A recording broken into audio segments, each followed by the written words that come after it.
When I say grizzly bear, you say rawr, grizzly bear, grizzly bear. Come on, bro. I thought you had me on that one. Hey, let's talk about one of the most iconic animals in Yellowstone, the grizzly bear, otherwise known as Ursus horribilis. At one point, grizzlies ranged across most of the western United States, and by the early 1900s, they were almost wiped out. What's wild is that today, Yellowstone and the glacier ecosystems are essentially the only places in the lower 48 where grizzlies still live, much like they always have.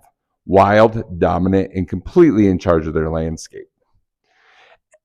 An adult male grizzly can weigh over 600 pounds, run 35 miles an hour, and have a sense of smell that can pick up food from miles away. Yeah, look at this guy. He's on a little platform, but he's about the same height as I am. And these claws, meant for digging here. But this guy was taken in the Wind River Mountains of Wyoming. He's legit for sure. So anyways, the sense of smell is like for real. You know, a hound dog has 60 times that of a human, and a grizzly bear is 10 times that of a hound dog. So 600 times. That's why food safety is like super so important.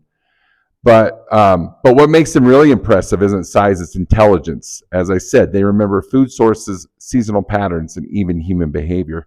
You know, a lot of their springtime is actually going and sniffing for little squirrel stashes, like squirrels put nuts all over the place in little caches, and they forget about them, and then grizzlies go and actually sniff them out. That's a part of their spring diet, which is pretty wild. Seeing a grizzly in Yellowstone isn't about luck. It's about timing, patience, and understanding how the pace actually works. That's what makes it special and why Yellowstone still feels genuinely wild. And so if you want to see a grizzly bear in Yellowstone, it's about time of year, okay? Is May, like mid-May to first week of June, second week of June, is an amazing time to come see grizzly bears.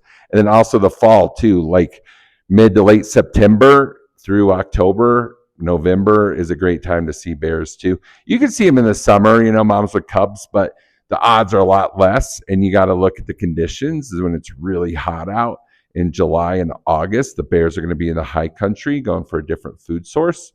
Like this guy would go eat moths up at 10,000 feet sometimes in the summertime. So anyway, thanks for watching. The Grizzly Bear says bye. Have a great day, everyone.